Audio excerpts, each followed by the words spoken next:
A lot of people feel lonely. You can be lonely even when you're surrounded by people, and you don't have to be lonely alone.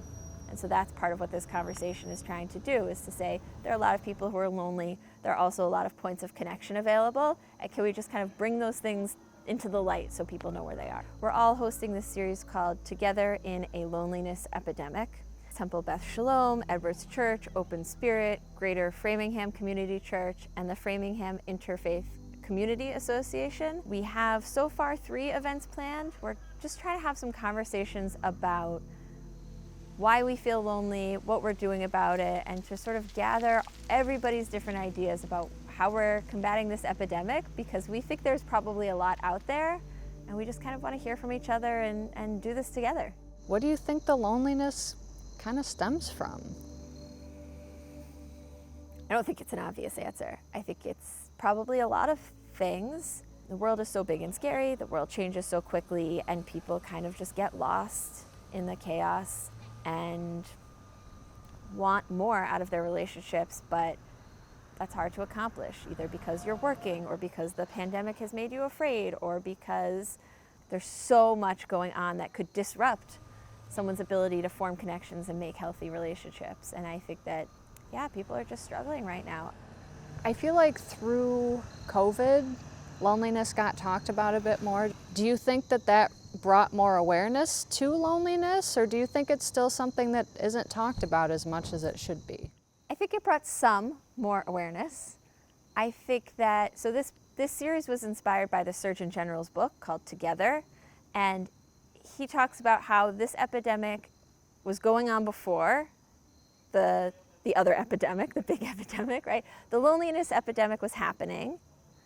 It got some attention during the COVID pandemic because it was so in your face and because it was happening to everyone. And then as we want to get back to normal, kind of want to pretend that we're not lonely anymore. And so the attention it was getting is maybe fading again.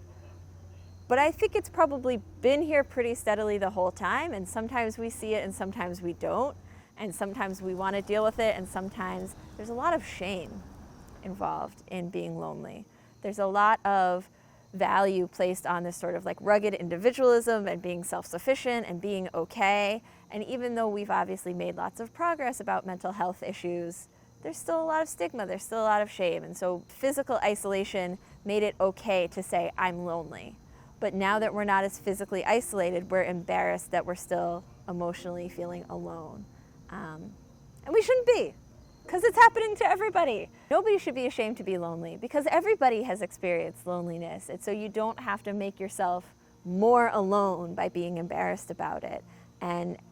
And if we've all experienced it, then we all have that empathy ready to go for somebody. And it just doesn't have to be that hard if we can kind of get it out there and talk about it and talk it through. And you mentioned, the term epidemic. What are the implications of that? I mean, that's kind of a shocking term, but as you said, it's very widespread. Yeah, I love that the Surgeon General is calling it that and is taking it as seriously as physical health challenges, and calling it that and showing the physical health, I think, helps some people get over the stigma of like, oh, just buck up. No, there's a real problem here that you have to take really seriously. Physical implications of a mental health crisis.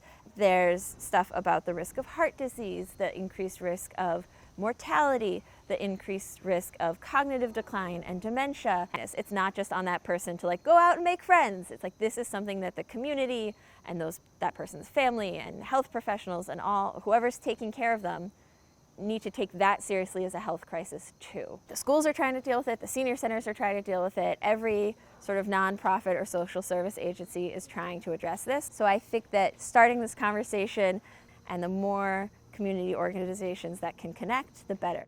The reason that we're doing this, I think that we are so well equipped to just step in and be there for a person. Who better to come in? One thing we haven't talked about yet is the importance of third spaces, because so much of our life is spent either earning or consuming. And in a house of worship, you don't have to do that. And you're here and you're worth the same, no matter how much you make, no matter how much you contribute or volunteer, no matter your financial situation.